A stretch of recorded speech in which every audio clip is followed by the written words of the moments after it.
Momento histórico, conversatorio, reunión de gabinete con Valls. ¿Cómo te va, Valls? ¿Cómo andás? ¿Todo bien? Me siento los días más felices. Pero no nuestros. Que fueron y serán peronistas. Peronistas kerneristas. No nuestros, sino de las grandes mayorías argentinas. Muy bien. Se completa el conversatorio del día de hoy con el arquitecto Julio Miguel De Vido. Julio, querido, muy buenos días, ¿cómo estás? Bueno, muy bien, Daniel, después de tantos desencuentros, Sí. Muy contento de estar acá. Sos un oyente del conversatorio, ¿no? Un oyente del conversatorio y de la radio. De la radio en general. De la radio, sí. De la radio en general, Sí, escuchás muchos programas de la radio, de nuestro programa Sí. en particular y del conversatorio. Sí. Hoy no está Artemio porque está con unas diligencias. Así es. Así que, bueno, ¿cómo estás caracterizando este momento? Hoy, un día como hoy, yo te entrevistaba trabajando en otra radio, hace 7 años atrás, Así es. en una marcha que fue la primera marcha del kirchnerismo, del peronismo, en Comodoro Pi, una multitud, una mañana muy lluviosa, muy fría, el 13 de abril del año 16, cuando Cristina estaba frente a la primera indagatoria, convocada por el juez federal Claudio Bonadío, por la cuestión de dólar futuro, donde Cristina da un discurso muy claro, muy articulado, donde dice: mis fueros son ustedes, refiriéndose a la multitud, y por otro lado dicen: no vienen por mí, sino vienen por sus derechos. Y fue el rostro de la resistencia al macrismo, lo cual terminó, bueno, con Cristina haciendo una formidable elección en el año 17 y luego con la gravitación que tuvo en el año 19 la conformación de la fórmula. Eso 7 años atrás. 7 años después la situación es, llamémoslo, completamente diferente. ¿Cómo caracterizás hoy la situación del campo nacional y popular, del kirchnerismo, del peronismo? Mirá, yo en ese momento estábamos todos en víspera de la persecución. Muy pocos días después vino el pedido de inhabilidad moral para mi persona en la Cámara de Diputados, que fue sorteado, en el sentido que, bueno, si bien perdimos la votación, no tuvieron los 2/3 para sacarme de la Cámara, que fue una pelea que luego no se reprodujo cuando fue el pedido de desafuero. Sí. Hay que decir que muchos que votaron la inhabilidad moral en el año 16 en contra tuya, hoy integran este gobierno, ¿no? O fuerzas políticas integran este gobierno, ¿no? Sí. El Frente Renovador, por caso, ¿no? Sí, eso, el presidente tiene la presidencia de la Cámara de Diputados y el Ministerio de Economía.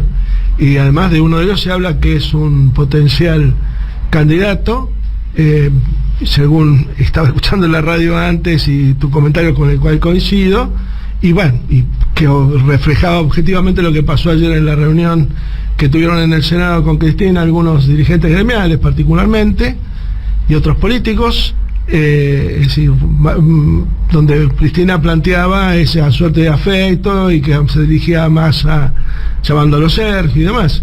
O sea que evidentemente habría una intencionalidad de impulsarlo como candidato, además. Pero bueno, son cosas que ya vienen siendo sistemáticas. Creo que la marcha del 13 de abril del año 2016 tenía su relato anterior con el acto de Plaza de Mayo del 9 de diciembre del 2015. El famoso vamos a volver, ¿no? El vamos a volver, pero ahí digamos una expresión popular de adhesión al gobierno, en donde Cristina le planteaba a la gente de que, bueno, que pelearan por sus derechos, que esto con lo otro, pero evidentemente hubo errores tácticos y estratégicos graves que nos llevaron a perder la elección del 2015. Uno de los principales protagonistas de esa derrota fue Alberto Fernández, que era el jefe de campaña del candidato Massa, que en realidad perdimos.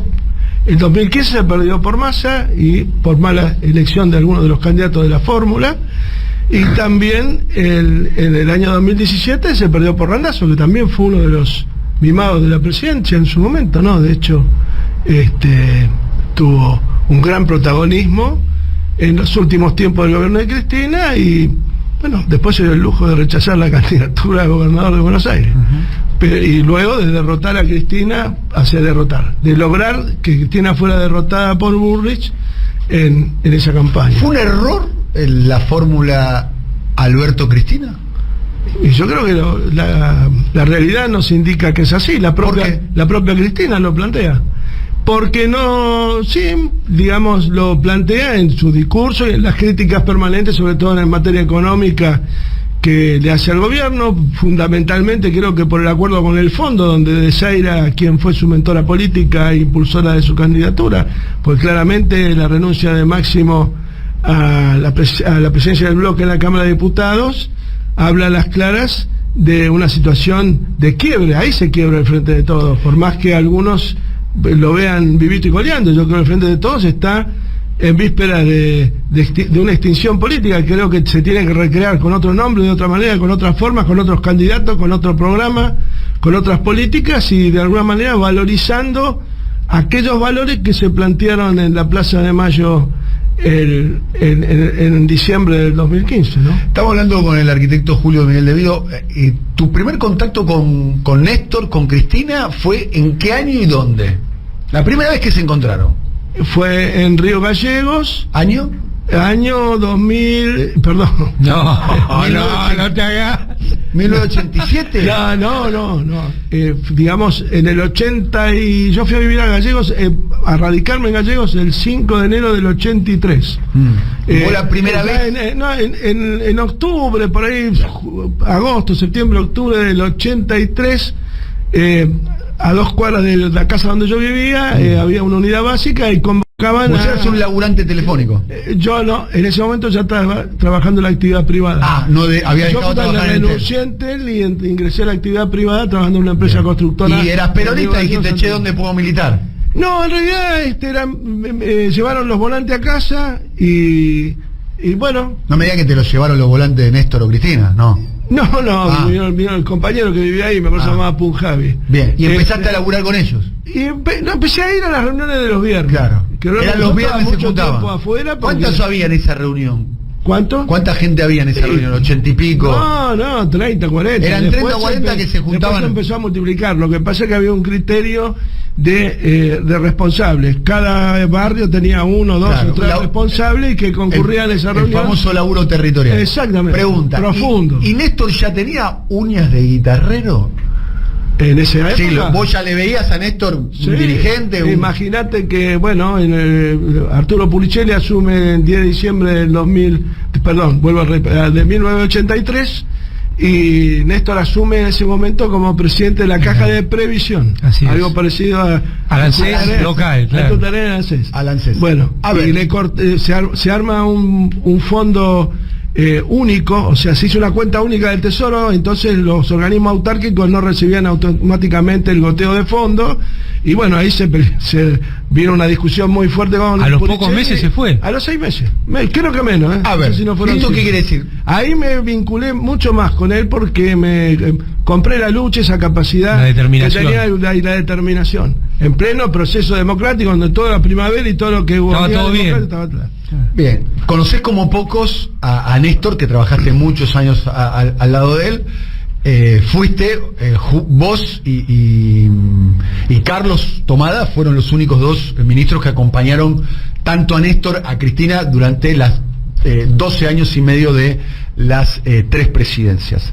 Con respecto a la deuda externa, ¿no? Te hago esta pregunta bien puntual, Julio, que vos lo conocés bien, y apelo a la información que vos podés tener y a tu capacidad de análisis y a tu experiencia histórica, Julio. Teniendo en cuenta que la deuda era tan determinante del mandato presidencial de Alberto y Cristina, ¿no? Que era un tema determinante, ¿no? Que iba a determinar la presidencia. ¿Cuál es la razón por la cual el kirchnerismo y Cristina en particular no tenía ningún hombre o mujer propia dentro del equipo de negociación? Si uno piensa que Martín Guzmán, ¿no? Un hombre criado en Estados Unidos, en el sector de Stiglitz, los demócratas norteamericanos, Universidad de Columbia. Después estaba Sergio Chodos, que no le responde a él. Universidad de Columbia. Universidad de Columbia, también abogado. No en el caso de sabe mucho de finanzas. Sabe mucho de finanzas, pero es un abogado. Después estaba Jorge Argüello, que ya lo conocemos. Jorge Argüello fue cabalista, ahora es albertista y demás, ¿no? Embajador, alguien que gravita alrededor de. Después estaba Santiago Cafiero, que podía intervenir, pues siendo canciller, tampoco le respondía al kirchnerismo. Después el propio Alberto, ni más. ¿Cuál es la razón por la cual de algo tan determinante, y Cristina poniendo los votos, y además una mujer de Estado, Cristina, no hubo nadie que represente a ella, como para que vaya y que a la reunión y tome nota? Mira, yo creo que, yendo al tema Guzmán, que se habla mucho en el programa, y Amado fundamentalmente es un crítico, y críticas que comparto, no le doy el protagonismo tal vez que le da él, en el sentido de que evidentemente había una conducción que de alguna manera admitía, y nadie puede decir que no se daba cuenta lo que Guzmán estaba haciendo, porque lo decía Amado acá toda la semana. Creo que de todas maneras hubo errores gravísimos. Creo que el blanqueo de la deuda al macrismo a lo poco tiempo de asumir marca a las claras un error enorme, garrafal, de la conducción, en este caso de Cristina y bueno, y de Máximo también. ¿Pero por qué Cristina avala eso? No lo sé, habría que preguntarle a ella. No lo sé. ¿Vos podés arrojar alguna hipótesis? No, creo que Cristina tiene un discurso muy bueno, excelente, te diría que la mejor oradora que tiene este país, y creo que tiene en la cabeza claramente hacia dónde quiere ir y qué es lo que quiere hacer. Lo que pasa es que, y en esto yo soy muy crítico de ella, en los caminos y las personas que elige para llevarlos adelante. Claramente, la deuda se blanqueó al macrismo, y creo que nunca debió haber sido considerado un hecho determinante del gobierno, sino condicionante, y lo que te condiciona molesta. No entiendo. Claro, lo que determina te marca dirección política, y te marca siempre a dar como protagonismo la forma de resolver ese problema. Cuando te condiciona, vos tratás de resolverlo como lo resolvió Néstor en el 2003. En 3 años, no digo que el problema sea mayor o menor que aquel, pero aquel era muy importante, ¿no? Sí, claro. Tal vez Amado puede describirlo técnicamente mucho mejor que yo. Y sin embargo, en 3 años resolvió la negociación de la con deuda, un ministro que iba a contramano, claro, de estatura política, con que había quedado la baña en la salida del gobierno de Duhalde, que de alguna manera, yo tengo mucho respeto por Roberto, pero sin ninguna duda su designación previo a la asunción de Néstor fue el único ministro que asumió, de alguna manera quedó claro quién iba a ser el ministro de Economía antes que Néstor asumiera. Claramente para él fue un condicionante, y tuvo discusiones muy duras. Yo creo que Roberto no estaba convencido de que Kirchner iba a lograr quitar el 75% del 42% del capital. Pero conducía a Néstor. No tengas duda. ¿Y acá qué condujo? ¿Quién condujo la negociación con la deuda ahora? Néstor condujo hasta el 2010, y los más graves errores que se produjeron en este país, o que produjo el Movimiento Nacional o el kirchnerismo, para ponerle nombre y apellido, también hubo aciertos, se produjeron. También hubo aciertos, ¿no? Pero los errores más grandes se produjeron en 3 meses, que fue del 10 de diciembre del 2007 al 11 de marzo del 2008, que termina con la famosa 125, que fue un fracaso en definitiva en su aplicación, trajo un costo político inenarrable que todavía estamos pagando.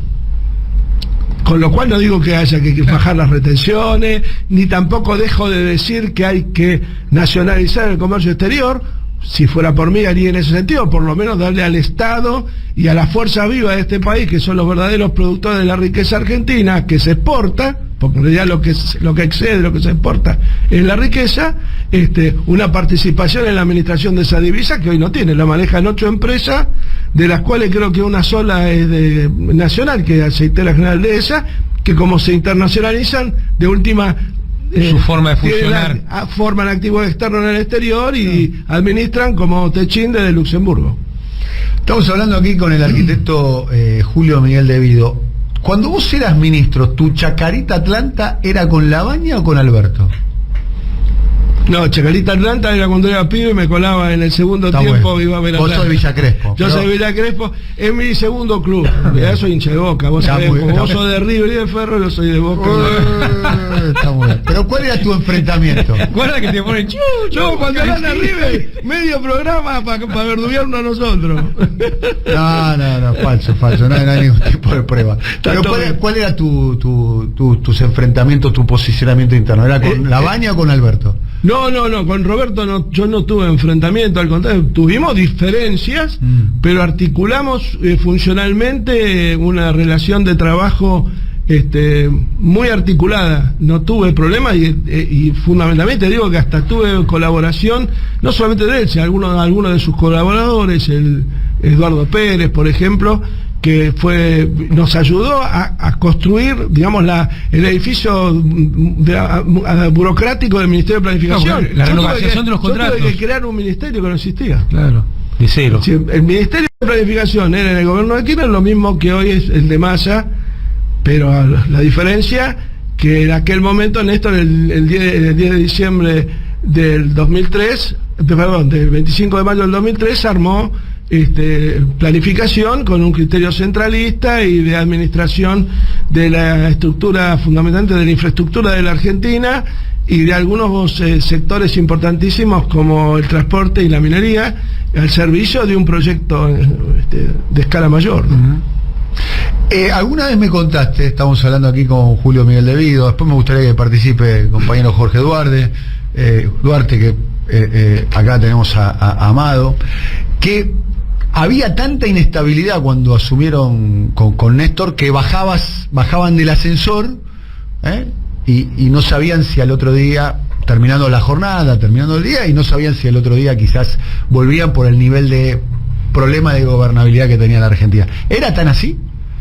Digamos, había muchos problemas que se expresaban muchos en la propia Plaza de Mayo, pero cada uno de esos problemas era paciente y meticulosamente desarmado cada día por el propio presidente cuando era necesario o por los ministros, que en ese momento había un gabinete que entiendo yo de funcionarios que funcionaban. Bien. ¿Cuál era la gravitación de Alberto Fernández con Néstor Kirchner cuando era presidente? ¿Cuál era el rol? Mira, yo no te podría decir con precisión, porque vos sabés que la relación del jefe de gabinete con el presidente, por una relación geográfica, es muy estrecha. Tan a un picaporte. Pero sí, pero nunca, a mí, Alberto nunca me bajó una directiva, salvo cuestiones de ordenamiento general, pero directivas políticas de en qué sentido tenía que avanzar el sector energético, el sector aeronáutico, con el cual ahí sí teníamos profundas diferencias. Él bancaba a Marsans, ¿no? Él bancaba en general a las empresas españolas porque tenía una muy buena relación con todo el sector político de lo que es la socialdemocracia española, claramente, ¿no? O sea, que tenían una fuerte influencia, raigambre y por llamarlo lobby, no lo digo en términos de corruptela, pero sino con las empresas, con sus empresas, las empresas de su país. ¿Él se opuso a la recuperación de aerolíneas? Se opuso a la recuperación de aerolíneas, inclusive en ese momento estábamos con Cristina, me acuerdo que estaba Lali también, que me había dado una mano en el armado de todo el proceso legal para la recuperación de la empresa, para tomar la empresa, para ir a ponernos al frente, y me dijo si no tenía miedo de ir preso, mirá qué pronóstico. Realmente fui no por eso, pero por cosas mucho, por firmar un convenio con la UTN, ¿sí? Por lo bueno que hiciste. No, yo lo escuchaba, viste que yo soy de interrumpir, y hoy estaba poco interrumpido, porque hay un costado de Julio Devido, primero, el mejor compañero de gabinete que uno puede tener en una cuestión. ¿Compartían edificio ustedes? Compartíamos edificio. El 11 y el 4, el 5, el 11 y el 5. O sea, el 5. Sí. De la temporada en el quinto piso, claro. Nosotros también tuvimos la temporada. No tuvimos tiempo de escribir el libro, tuvimos tanto que hacer, ¿viste? Entonces eso es un costado por ahí poco conocido, el otro costado poco conocido, el placer que es escucharlo hablar y compartir charlas, que yo tuve la suerte de compartirla en diversos lugares, en ese edificio y en algún edificio en Ezeiza también del sector público, con otro que tenía otras funciones. ¿Fueron compañeros en Ezeiza cuando estuvieron presos? Por 45 días. 45 tiempo días. también. ¿Cómo fue la convivencia de ustedes? Espectacular. Correcta. Espectacular. ¿Cómo se completaba el plantel? No, aparte teníamos muchas visitas en común, entonces charlábamos con Artemio, bueno, contigo, con Ricoleto. Compañeras y compañeros Sí, iban. que venía la visita familiar, se mezclaba con todo ese... La unidad básica Ezeiza. ¿Qué les queda del paso? Pero yo quería algo, es decir, que volver a la conceptualización que él hacía al principio, cuando describía el proceso político, ¿no? Y yo mientras lo escuchaba, pensaba, porque hoy hay una marcha para intentar romper la proscripción, sí, o bancando, digamos, que no haya proscripción en la Argentina. Primero, la proscripción es mucho más amplia, así que me parece que hay que darle... cuando se centraliza mucho en una persona, las cosas pierden el sentido político a veces, ¿no? Y acá el sentido político es que la proscripción sobre Cristina en realidad es una proscripción sobre el peronismo, sobre las ideas, sobre esto que te digan, che, guarda, si haces eso que vas a ir preso, como le dijo otro miembro del gabinete a Julio De Vido en su momento. Alberto Fernández. En realidad me preguntó si no tenía miedo y empiezo, yo claro. obviamente le contesté que no. No, pero la proscripción, y esto que indicaba Julio del derrotero político de los últimos años, podríamos decir que un punto alto porque ahora está la discusión semántica de qué es la proscripción, ¿no? Si es legal, si no es legal. Para mí la proscripción fue un momento alto de la proscripción, fue cuando dijeron con Cristina no alcanza, sin Cristina no se puede. Ya ese era un formato sociológico. El no se puede de por sí no me parece un eslogan político virtuoso. Claro, ¿qué es no se puede? Claro, yo lo que creo respecto a... Y no quiero dejarte de decir esto porque varias veces lo estamos hablando con Amado afuera. Creo que es un momento de grandes disrupciones. De hecho, la derecha es disruptiva todos los días. Y evidentemente en la medida que el Frente de Todos o el sector nacional y popular o el peronismo, para ser más preciso, no se ponga un poco disruptivo, evidentemente no tenemos ninguna posibilidad de competir. Evidentemente la candidatura del presidente bloquea el proceso de discusión interna profundísimo que tenemos que darnos, porque además de alguna manera exponer nuestro proyecto político, también tenemos que plantear nuestra autocrítica. Es que lo que estamos proponiendo no se puede. Ahí quería llegar. Yo creo que hay una proscripción a Cristina y hay una proscripción a hacer cosas distintas. Pero una sola cosa. 35 minutos. Me da la sensación que la disrupción, la cuestión de la proscripción en términos políticos existe, concreta, taxativa, sensible. Pero justamente, si Cristina tomara la decisión de ser candidata, porque realmente en términos burocráticos para la justicia no está proscripta, y realmente la impugna la justicia o la condena o le deja firme la condena, ahí se generaría un hecho disruptivo gigantesco, claro, que haría trastabrillar a esa disrupción disfrazada de la derecha. Yo creo claramente eso, y así como te lo dije a vos, Daniel, cuando se planteó el conflicto con el Consejo de la Magistratura, que había que plantear un conflicto de poderes para generar un proceso de disrupción. Se terminó haciendo. Si se hubiera hecho en el momento que se derogó una ley y no se hizo, evidentemente hoy tendríamos un escenario completamente diferente. Estamos aquí en conversatorio. En un rato quiero ponerles lo que dijo ayer en La Rural Mauricio Macri, porque es una frase que me parece muy temeraria, que tiene que ver con cuál es el programa que tiene la derecha para la Argentina en un momento donde la derecha está en términos electorales muy competitiva. Pero acá es lo que dice Julio, son disruptivos. Bien, porque utilizan la palabra semidinamitar todo, no, y comparado con Milei, en un ratito lo estamos escuchando. Lo tenemos ahí a Jorge Duarte, especialista del Movimiento Obrero Organizado. Julio Amado, quería preguntarle lo siguiente, porque sé que ayer en la discusión se trasladó un debate que tiene que ver también con un debate en el kirchnerismo, y era ¿cómo se sale de esto? Había dos posiciones, unos que decían, bueno, se sale con Cristina, y otros decían, no, se sale con todos, con Cristina conduciendo, con Alberto adentro, con todos adentro. ¿Qué piensan ustedes? ¿Se puede con Alberto?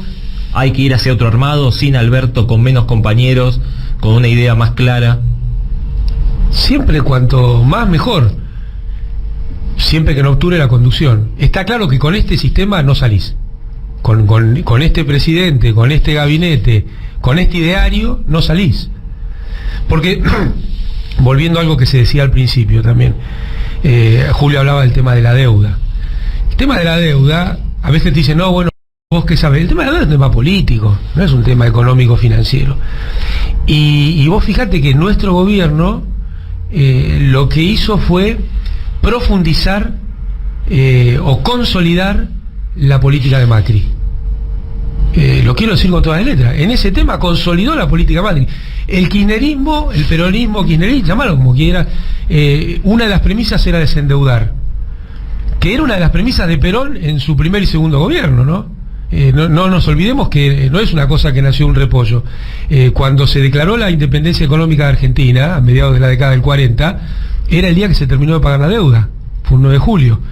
Entonces, esa bandera la retoma Néstor Kirchner, la retoma Cristina Fernández de Kirchner. El desendeudamiento es una política de Estado y se lleva adelante y se logra, y eso permite entrar en el proceso más largo de crecimiento con inclusión social de la historia argentina. Tampoco hay que olvidarlo. Se duplicó el PBI y no faltaba energía, porque había un proceso de planificación federal, había un proceso macroeconómico y había un proceso de inclusión social. Entonces estas cosas yo creo que no las podemos dejar de costado. Entonces me parece que si no hay un programa claro y disruptivo respecto a las frases hechas, no tenemos nada para ofrecer a la sociedad salvo el no se puede. Hoy eso lo encarna Cristina Fernández de Kirchner como la principal figura que lo puede llevar adelante.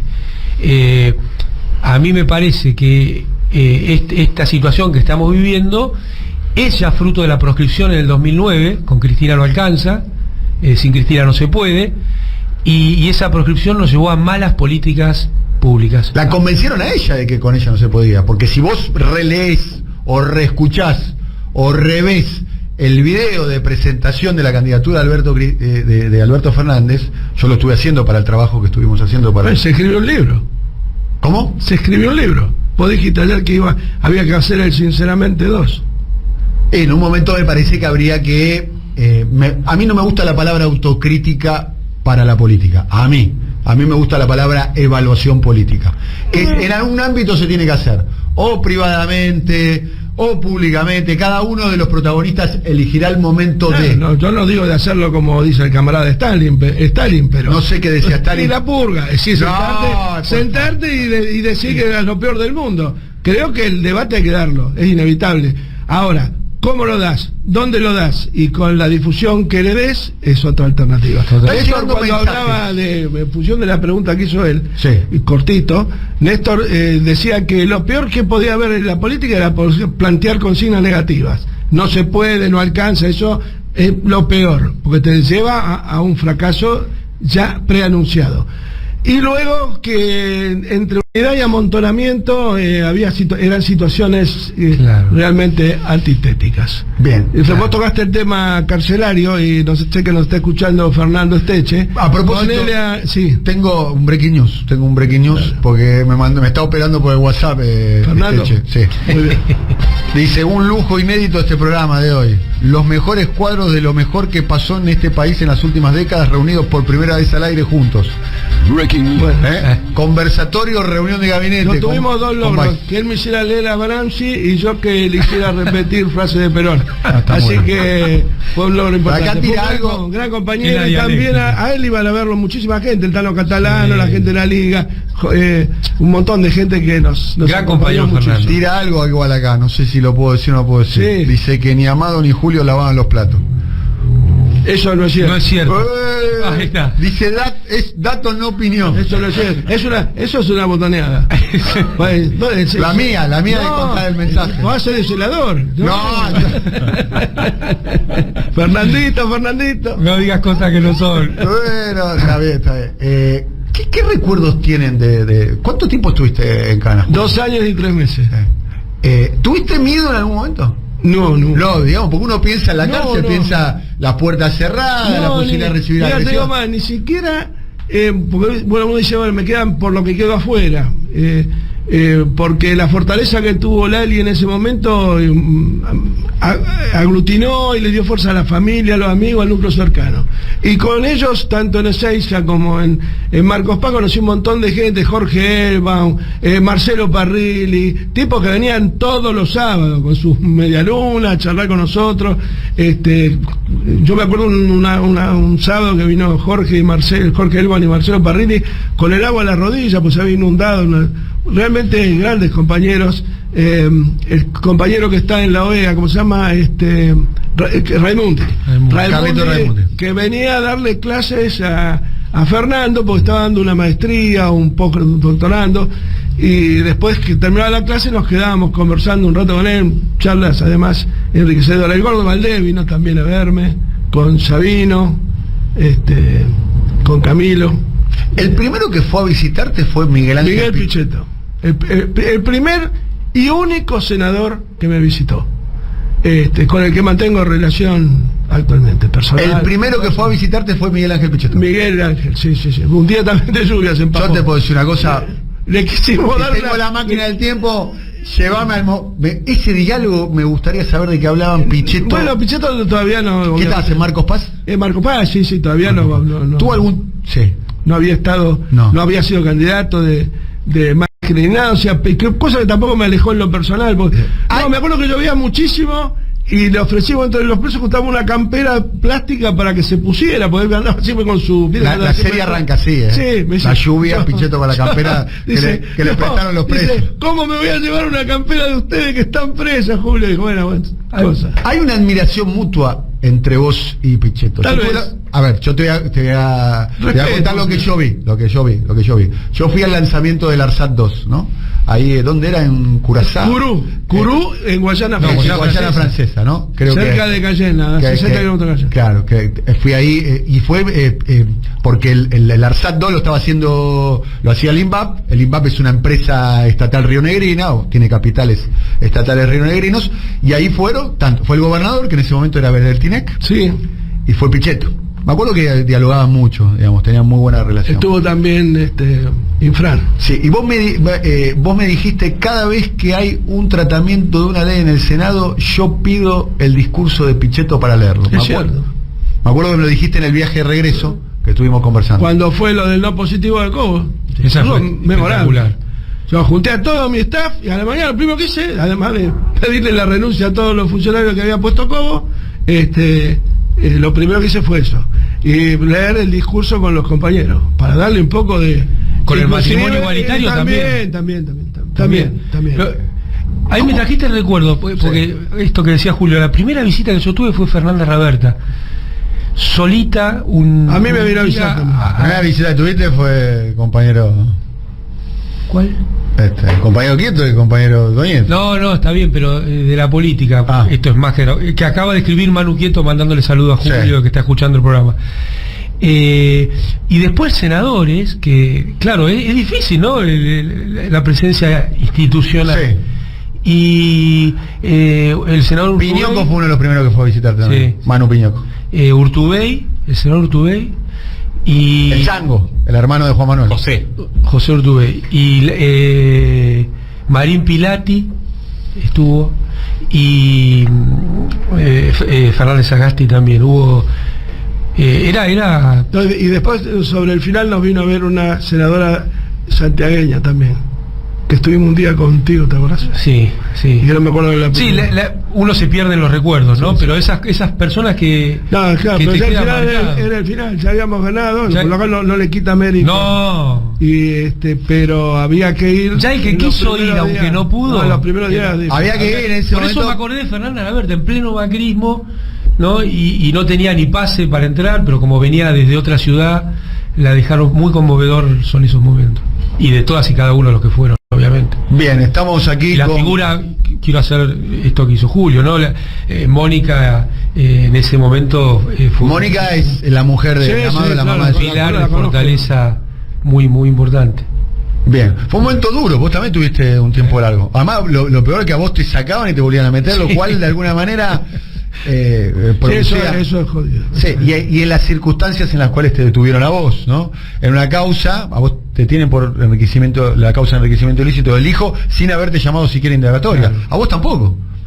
No, yo estando detenido fui indagado. Claro, igual. Fue desaforado. Desaforado. digamos, Ahí, de última pero voy a- por eso digo que a veces lo no quieren me- saber Ese es uno de los como momentos Comodoro Pi, más terribles de la política argentina del 83 Sí. a la fecha. ¿Cuál? Para mí. No es Comodoro Pi solamente. Sí. ¿Te puedo decir algo? No me quiero poner demasiado alambicado y demás. Lo voy a decir en latín, pero hubo muchos cagones ahí también en el bloque en aquel momento del Frente para la Victoria, ¿no? Sí, digamos, por un lado, en política, más que el miedo, al que tiene miedo lo correría. En general, el famoso tema de donde calienta el sol o se ha hecho un deporte de transfugarse, pasar de un sector a otro sin solución de continuidad. Pero no bajaron ni siquiera a dar la discusión. Lo que se vio... Para mí ese es el momento terrible, porque andá y perdés, loco. Andá y perdés la discusión. Por eso. Eso. Pero quedan los argumentos. De hecho, la única diputada que bajó del bloque fue para apoyar el proyecto, ¿no? La Soria. La hermana de Soria. La actual intendenta de General Roca, ¿no? De General Roca, sí. De General Roca, que es la hermana de Martín, que es el ministro. Sí, hizo vuelos especiales, me dijeron que tuvo que hacer un raid para llegar. También es cierto que todo el sector que orbitaba alrededor del albertismo levantó la mano, ¿no? Cada sesión que había, y estaba la doctora Carrió, se acercaba a darle un beso porque era muy amiga del padre. Sí. A ver, ese es otro tema, ¿no? Amigo de familia. Eso. Bien. Volviendo al tema, ahora vamos a escuchar a Macri. Estamos aquí en el conversatorio, en este realmente importante acá con Julio Miguel Devido, y también aquí con Amado Vudú. ¿Cómo explicás la migración de Pichetto, digamos, ¿no? De ser un hombre articulador de gobierno, con su posición conservadora, que es histórica, es pública, pero ahora pareciera ser que en términos ideológicos como que salió del placar, es un hombre que está es el gran promotor de la candidatura de Macri hasta que renunció. ¿Cómo vos que lo conocés? ¿Sabés lo que pasa? Que podría a lo mejor calificarlo como un error, pero evidentemente pienso que él también sufrió en algún momento el desprecio, la falta de convocatoria ante situaciones que eran donde debió haber participado y no habérsele bajado la línea directamente, y tal vez esa especie de capítulo minutio que se hace de un compañero que a lo mejor está con vos políticamente, pero no piensa exactamente igual que vos, y los marcos de contención. De todas maneras, no me corre la general de la ley, es mi amigo y no puedo ser objetivo. ¿Hablas con él?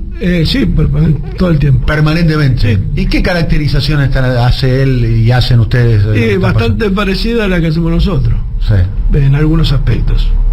Los errores cometidos que llevaron a este cuadro de situación. Pero, claro. Bien, estamos hablando aquí con Julio Miguel Devido. Tenemos un rato más de conversación. Mucha gente que está escuchando, quiero decir, la cantidad de mensajes. Le mandamos un saludo a Edgardo de Petri. Buenísimo el programa con iba dos amigos. Edgardo de Petri. Iba todos los sábados. Todos los sábados. Todos ahí los tenía sábados. otro compañero injustamente detenido. Impresionante también el nivel de conexiones que estamos teniendo, ¿no? Atanasio. Estamos bien de conexiones, Guillermo Luis. Estamos teniendo muy buenas conexiones, Igual este programa anda muy bien de conexiones en general. Conexiones son la gente que nos está escuchando online, y estamos realmente muy bien de conexión. Así que estás teniendo rating, o por lo menos en nuestra audiencia hay bastante expectativa. Escuchemos a Mauricio Macri en el día de ayer, en una reunión junto a empresarios, decía esto. Que vamos a ir a una segunda vuelta con esta nueva expresión más liberal, más rupturista, diría yo. O sea, acá el statu quo ha sido una fábrica de pobres en la Argentina y hay muchos aliados del statu quo, y enfrentarlo es complicado, hace falta mucha energía, mucha convicción, y creo que nuestro candidato tendrá que demostrar que más allá de las intenciones rupturistas y de cambio que tiene Javier Milei, que nosotros tenemos las mismas, pero con experiencia, y eso debería inclinar la balanza a favor nuestro, pero va a ser una segunda vuelta muy complicada, porque día a día hay más gente que se enoja y más gente que cree que hay que romper todo. Yo creo que hay que dinamitar, bueno, semi-dinamitar todo, no absolutamente todo. Bien. ¿Es disruptivo o no? Absolutamente. Así tenemos, muy audaz. Hay que contestar en forma disruptivamente. Y a lo ver, mejor no contra él, sino contra otras situaciones. Página en blanco. Agarramos una página en blanco. Además, yo la voy a agarrar. Página en blanco. 4 o 5 medidas que hay que tomar, Julio. Nacionalización del comercio exterior y recuperación de las empresas de energía inmediata. Y hacer jugar a YPF el rol que estaba escrito en algo que escribió Kicillof. No lo escribí yo, coincidía con él en eso, no en otras cosas, en relación a al rol que debe jugar YPF en la matriz energética argentina, que no lo está cumpliendo para nada. Hay un dato que quiero darte, porque tocaste el tema energético, para redondear un poquito. Se deberían estar, nosotros construimos 1000 megavatios por año en 12 años, 12.000 megas. Desde el año 2015 en adelante creo que se incorporaron 500. O sea que ahí sí vamos de cabeza a una crisis energética, y toda la infraestructura energética que está construyendo está para ahorrar divisas, pero en el marco de un comercio exterior que es absolutamente está totalmente cooptado por las empresas multinacionales, claro, y para exportar gas fundamentalmente al parque industrial de San Pablo, que es competidor nato de nuestra industria. Ahí está esto que dice Julio. Entonces, ¿no? o construimos una infraestructura energética al servicio del desarrollo nacional, o estamos rifando un recurso no renovable. Cuando se habla de la alianza de gobierno, el nombre que quieran poner, esto que está diciendo Julio, vos fíjate, el presidente dijo lo contrario. El presidente dijo en su discurso del 1 de marzo de este año: Argentina tiene lo que el mundo necesita. Exacto. Nosotros creemos que Argentina tiene lo que los argentinos necesitamos. Entonces, mucho cuidado con estas definiciones que parecen de sentido común, pero son definiciones políticas profundas. Cuando uno dice Argentina tiene lo que el mundo necesita, es preperonismo. Eso es hablar directamente del modelo exportador, el modelo extractivista exportador. Entonces, guarda con las definiciones que parecen de un gran sentido común, pero tienen un sentido político en contra de lo popular y en contra de lo nacional. Eso. Claramente habrá un programa de gobierno que plantee la recuperación del comercio exterior, la recuperación del sector energético para el desarrollo nacional, y claramente tiene que haber un aumento de suma fija ya para recuperar el poder adquisitivo de los asalariados, aunque eso genere alguna situación de agudización de algunos de los problemas que tenemos en la relación con el fondo, cuyo acuerdo es claramente inflacionario. Yo creo que la campaña tiene que ser basta del acuerdo con el fondo. Si no, no hay destino. Basta del acuerdo con el fondo. Si no hacemos eso, vamos a una hecatombe. Claro, sí, como punto cero, para poder lograr todo esto que Julio está señalando. Ahora voy a plantear algunos matices con respecto a lo que está diciendo Amado, lo que dice Julio. Quería preguntarle exactamente eso, porque ustedes hablan de tener una posición disruptiva, pero sin embargo, por ejemplo, los diputados ni se animaron a preguntarse si había alguna alternativa de tener una política económica que no esté condicionada por el acuerdo con el fondo. No está condicionada, la dirige el fondo. Exactamente. No está condicionada. Digamos las cosas como son.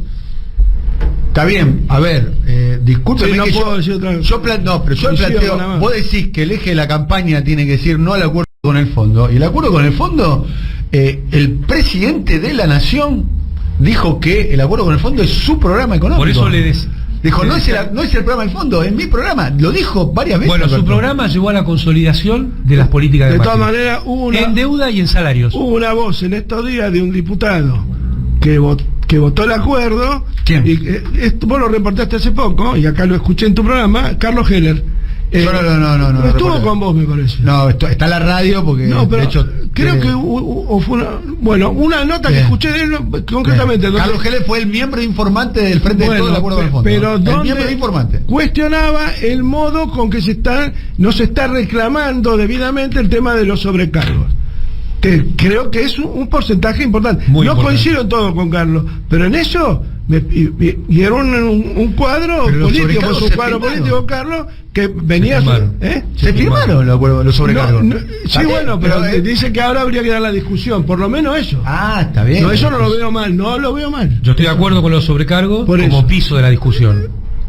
De ahí en adelante que él no todo. plantea, yo coincido con lo que decís vos, pero por lo menos estamos viendo que hay dentro del gobierno empieza a ver no, la inviabilidad de la cuadra. Entonces, por lo menos con todo respeto, de hecho hay unos audios donde vuelta podemos conseguirlo, quizás no sé si están por ahí, de Alberto Fernández después de reunirse con Cristalina Georgieva, donde plantea que parte de la discusión tenía que ver con los plazos y los sobrecargos, que son las dos cosas que no consiguió. Como hay una diferencia, son las dos cosas que no consiguió. Daniel, como hay una diferencia en el gobierno ahí, y creo que es bastante proactiva la posición de Heller, creo que está muy bien que plantee eso, aunque yo crea que coincido con Amado que la cuestión debería ser global, la encararía de otra manera. Me sabe a poco el tema de los sobrecargos. Sabe a poco. Yo no puedo convencer a un pibe de 25 años a andar a pintar una pared diciendo no a los sobrecargos. Te digo que algo cambió dentro del gobierno. Está claro que no soy oficialista, creo que a esta altura del partido no te lo voy a explicar, pero algo ¿a quién votaste? Si votaste yo, en el 21 no fui a votar. Fui uno de los 4 millones. A la noche me arrepentí muchísimo y cuando vi que éramos 4 millones me dije, tan equivocado no estaba.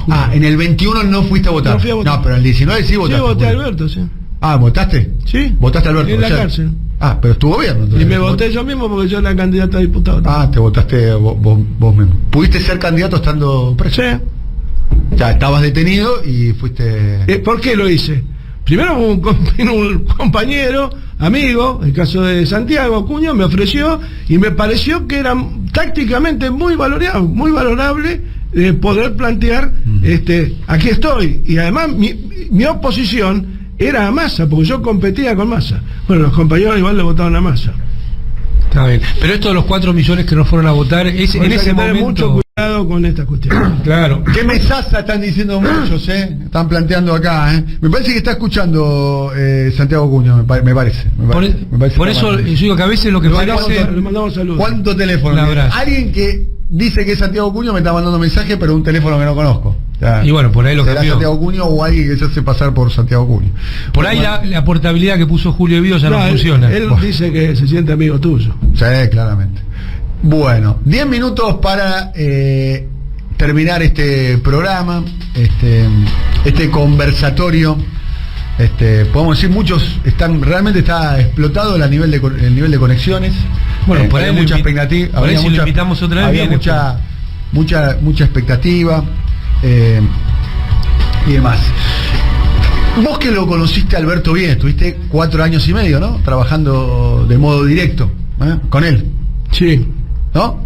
4 años y 8 meses. 4 años y 8 meses de modo directo. Esa es una de las características de Vido. Tiene un nivel de precisión. No te erra una precisión. Viste, cuando le preguntaste qué día fue, sabía. A mí me preguntaste, no tenía pago. Bien. ¿Vos pensabas que Alberto iba a ser un presidente de estas características? Absolutamente. ¿Sí o no? Sí, absolutamente sí. Que sí. Sí. Pero no te sorprende, que lo voté y lo dije. ¿No te sorprende la poca nunca esperé que la actitud de aquella que lo puso, que lo dejó actuar en ese sentido y no lo paró. Yo creo que hubo otros tiempos en donde se pudo haber hecho algo para evitar esto, porque esto se venía a venir. Nosotros, públicamente, lo venían sosteniendo. Pero vos te imaginabas que iba a tener este grado, porque muchos lo que dicen, incluso los albertistas. El otro día estuve con un ministro de este gobierno que orbita alrededor del albertismo, cercano a la actividad que tenías vos cuando era ministro. No puedo dar mayores datos, pero ya se imaginan quién puede ser. Y me dijo, conversando de modo privado, me dice, menos mal que vino la pandemia, porque la pandemia nos organizó. Y me dijo, textual, no sabíamos qué hacer.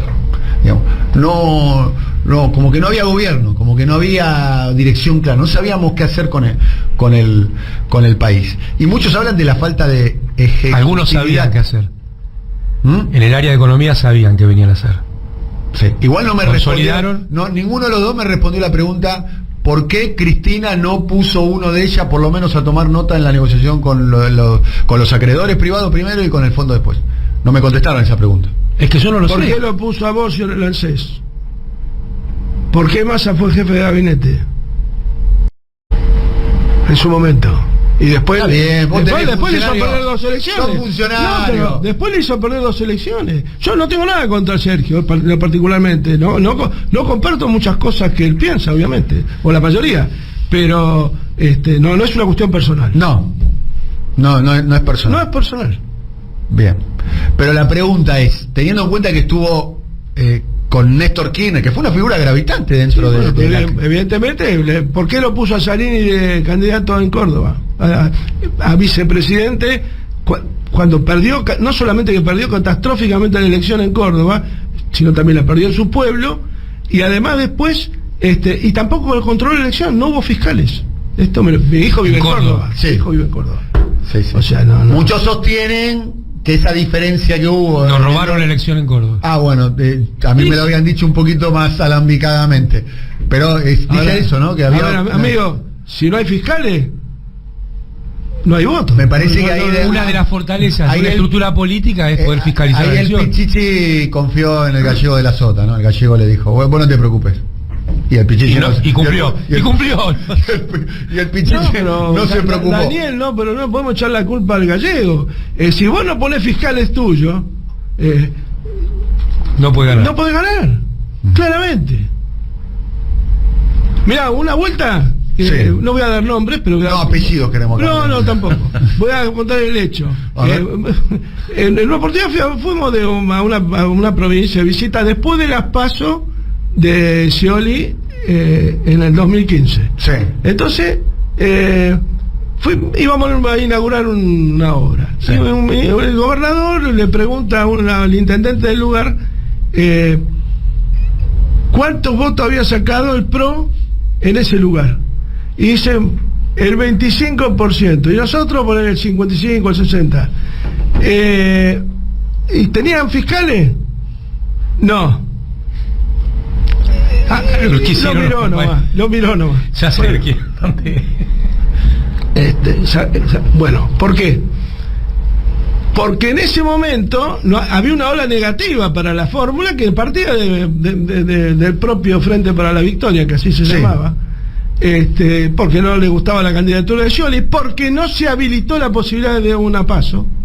Pero una PASO con debate, ¿no? Donde el presidente se ponía y todos piensan que mañana se baja, que no se baja, con lo cual nadie puede formular ningún plan porque no se sabe con quién vas a competir. Cuando el PRO sabe que está Bullrich, Larreta, y bueno, y Macri operando para Bullrich aparentemente, porque en realidad lo que se dice es que el tipo está hoy arrepentido de haberse bajado. ¿Y si es él? Para. Acabas de decir, ¿y si es él? Para. ¿Cómo? Acabas de decir algo y vos tenés un nivel de información alto. Sí. Sí, que está arrepentido de haberse bajado. ¿Quién? Macri. De hecho, desarrolle Julio Miguel. Lo que vos acabás de pasar a... Es un candidato. Habla como candidato. Es un candidato. Y en 2 lugares. Sí. Ahora, alguien que no haya candidatos nuestros en el CICIP o en el coloquio de ideas, no me parece mal. Nosotros nunca fuimos al coloquio de ideas. Y una vez, ¿por qué no va al coloquio de ideas? Porque tengo otras ideas. ¿Para qué voy a ir? que no coincido en nada con esta gente, y más con gente que vos los tenés sentados ahí, que tienen una fábrica de caramelos y demás, defiende más al banco que le presta plata que al precio del azúcar o a su cava. Estás hablando de Luis Pagani. No, qué sé yo. Bueno, si fabrica caramelos, hablo de Arcor. Pagani, lo que pasa es que es heredero, tiene un padre que era un talento enorme, con una visión nacional grande, y él de la Fundación Mediterránea. ¿Cuál es el mejor empresario de la Argentina? El mejor empresario de la Argentina. Sí, ¿cuál es su tipo? Alguna vez me hablaste muy bien del Colorado Brito. Y bueno, pues se murió. Ya sé, pero ustedes tenían también ahí un superclásico con el Colorado Brito. ¿Yo? No, vos no, pero el Pingüino. Sí, Axel fundamentalmente. Un gran empresario argentino. Jorge Brito. Siempre que yo tuve una conversación con él fue hablando de cosas de la Argentina, aún disintiendo. Yo creo que era tenía una visión que valía la pena. En el momento que falleció, no, la palabra imprescindible no cierra, pero era un tipo trascendente y hubiera generado un proceso de equilibrio dentro de AEA y estas cuestiones. Era el único Porque que usted le pegó un puñetazo en la mesa a Mañeto, los demás. Siempre tenía visión. ¿Cómo?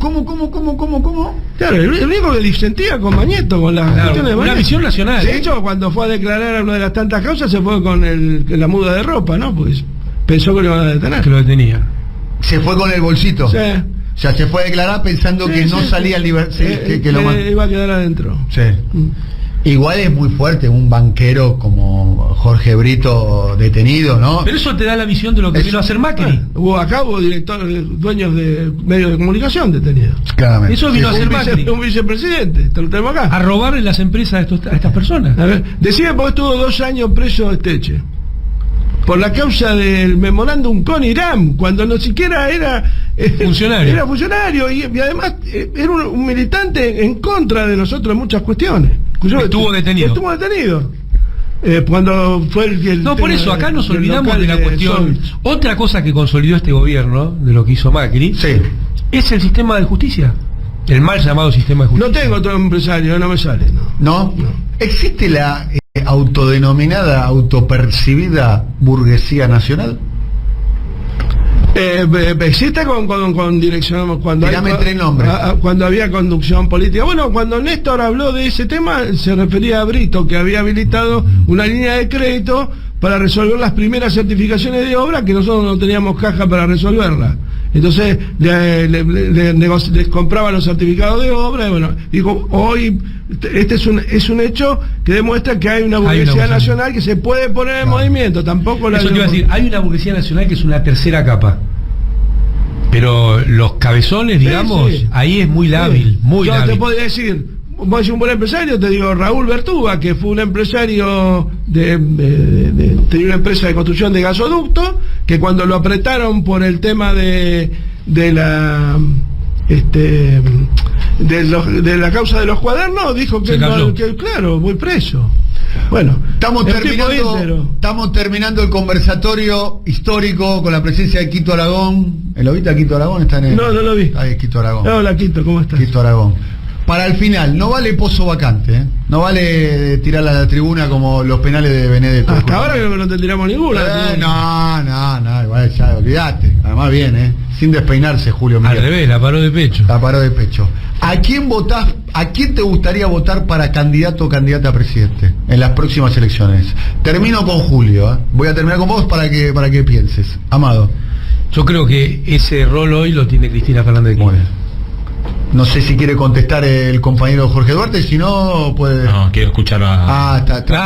la tiró no la tribuna. Está bien. A la segunda bandeja. Está bien, no lo quiero comprometer. Sin ninguna duda, si llevar adelante el proceso de ruptura que yo planteo, de salir a desafiar al Poder Judicial, y es más, inclusive si hubiera una respuesta a esa actitud, la votaría con más ganas, pero bueno. si no, no, así. Muy bien. En minutos comienza el Cuánto Cuento con la compañera Eva Moreira. Compañera Eva, ¿cómo le va? Muy buenos días. Muy bien. Estuvo escuchando atentamente, veo, ¿no?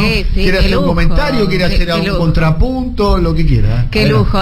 No, coincido con todo. La verdad que disfrutando. Disfrutó el momento, está muy bien. Sí, muy bien. Tenemos una reunión de gabinete. ¿Cuántas experiencias son? ¿O no? Sí, ¿no? Sí, claro. Ahora que no se hablaron. Bueno, está bien. No, estuvo cuidadoso, Julio. Tuviste tranca, está muy bien. Ahora, sos un hombre de consulta, te llama, suena el teléfono, te llama, dice, vamos. No, sí. No. Tengo diálogo con Máximo, pero no me llama para consulta. Alguna vez hablo con él, pero solamente con Máximo. Después no. Con el Cuervo hablo alguna vez. Pero por cuestiones... Y después, bueno, vos tenías armado una relación muy buena con gobernadores, con con Chinto y Fran hablamos alguna vez, pero no llegan a hacer consultas porque... Además, honestamente, las provincias y los municipios no están quebrados. Claro, al revés. Por eso, están solventes, están líquidos. Y evidentemente hay gobernadores como Zamora, como Infran y demás. La Rioja. La Rioja. Sé que en Catamarca también se han hecho la Catamarca, obras, claro. Pero después... Escuchame, acá hay oyentes que están diciendo, Eva, seguila. Si querés, yo me tengo que ir porque tengo que hacer otra cosa. Si querés querés quedarte con Julio, con Amado, te lo dejo acá. Yo en serio te estoy diciendo, tienen unos minutitos más para conversar con la compañera Eva. Sí, no, si tenés ganas, decilo vos, estamos al aire, como quieras. Lo decimos, yo te venía a pelear a vos también. A ver, ¿con qué tema? Igual yo me tengo que ir. Igual lo sumamos todas, por ahí lo podemos pelear todos. Lo podemos pelear el lunes, no tengo problema. Lo podemos pelear todos a Tonietti. No, porque estuvo Tonietti hablando de el peronismo en la ciudad de Buenos Aires, ¿no? Y dijiste algunas declaraciones un poco polémicas. Por ejemplo, ¿no? ¿cuál? Por ejemplo, dijiste algo así como que, no hay proyecto para ganarle al macrismo, ¿no? Lo cual es un poquito fuerte. Sí, es una observación que hago. Lo suscribo. Bueno. Después dijiste, acumulan y se lo llevan a Larreta y le dicen ¿por cuánto? ¿Esto por cuánto? ¿No? Como que hay una negociación por cargos. Antes a Macri y ahora a Larreta, sí. Ahora, ¿no? Sí. Y lo cual diste a entender que terminaban negociando jueces y fiscales. Sí, nombramientos jueces, fiscales, todo lo que tiene el organigrama de la administración del Estado, sí. A ver, para mí hay que desarrollar eso, porque si no, dicho así, suena un poco fuerte, y después digo, bueno, ¿de qué peronismo estás hablando? Del PJ de la Ciudad de Buenos Aires. Del PJ de la ciudad, concretamente, ¿quién? Como decía Néstor Kirchner, no tengo pruebas, pero no tengo dudas. No tengo pruebas, pero no tengo dudas. Bueno, del esquema del peronismo de la ciudad de Buenos Aires. Porque creo que para mí estás mezclando las cosas. ¿Quiénes son los que acumulan? ¿A quién te referís? Digo, le pedías a Julio recién nombres propios. Los que acumulan, bueno, los nombres propios son los que controlan el PJ de la Ciudad de Buenos Aires. Y vos decís que los que controlan el PJ de la Ciudad de Buenos Aires, ¿quiénes? Porque los que están juntan los concejales, juntan la cosa y después, van con eso y con eso se establece una negociación política por los puestos, por los lugares. Los que negocian en el Consejo de la Magistratura de la ciudad, porque a eso te está refiriendo con jueces y fiscales, o jueces se negocian en el Consejo de la Magistratura. Por ejemplo. ¿Quién negocia ahí? Bueno, ¿quién negocia? Que son los funcionarios dispuestos por la oposición. Que le voy a poner nombre yo. Sí. O sea, que vos no podés, le pongo nombre yo. Digo, no te arriesgás, ¿no? Olmos. Bueno, por ejemplo. Olmos, no, porque si no pones nombres propios hablas de todos. Bueno, de todo el kirchnerismo hay una interna importante. No digo peronismo, no kirchnerismo. Yo dije PJ, capital. Es un esquema en el cual para mí participan, más o menos participan todos. Eso confunde hoy en día, si vos decís el PJ de la ciudad, confunde. Sí. Porque en el PJ de la ciudad también está el kirchnerismo. Sí, también es cierto, a ver, en la última... el PJ de la ciudad también es el gobierno nacional. Y no está el kirchnerismo. Bueno, sí. Va bien. Está embajador en Estados Unidos. En la última elección, en el año 21, no hubo paso en la Ciudad de Buenos Aires, ¿o no? No. Bueno, hubo un acuerdo. ¿Hubo paso? ¿Hubo primaria? No. Bueno, hubo un acuerdo. Pero estaba integrado. Está bien, no siempre es eso un detrimento en la política. No, yo no lo descalifiqué. No lo descalifiqué. Dije cuáles son los resultados políticos. Es una práctica permanente de ¿cuál es el resultado político? Que no han dado resultados positivos para el crecimiento de la fuerza. Ni tampoco para la ciudad. Cada vez va más para atrás. Porque vos fíjate, la verdad es que el Macri-larretismo fue una máquina imparable en la ciudad de Buenos Aires. Y el nerviosismo de hoy de Macri, que se lo ve, porque yo quería hacer una lectura política del audio que pasaste, a Macri se lo ve muy nervioso. Sí. ¿Por qué? Porque se le rompió la máquina política y la máquina de negocios y de protección. Y está a punto de que si llega a perder la interna puede meterse le pueden dar las pantuflas y lo pueden mandar a Cumelén, Veremos a dónde, porque si pierde el sistema de cobertura judicial en la ciudad de Buenos Aires, mamita, eso sí que abrís la caja de Pandora, Muy bien. La seguimos otro día, no tengo ningún problema, y ojalá que haya primarias en el PJ de la capital federal, en el frente de todos. Sí, me parece el tema de la lista única y acordada por la superestructura. Que el problema de la lista única y acordada por la superestructura me parece que tiene destino de fracaso total. Compañero Julio Miguel De Vido, un lujo y un gusto tenerlo aquí en el programa. Bueno, muchas gracias. La verdad que fue muy, muy valioso. Gracias, querido amigo y compañero. Muchas gracias. Vais, qué capítulo, ¿no? Gracias, querido Jorge Duarte. ¿Esto sabes lo que va a hacer en YouTube? ¿Sí? ¿Sabes lo que viaja? Impresionante. Bueno, nos estamos yendo.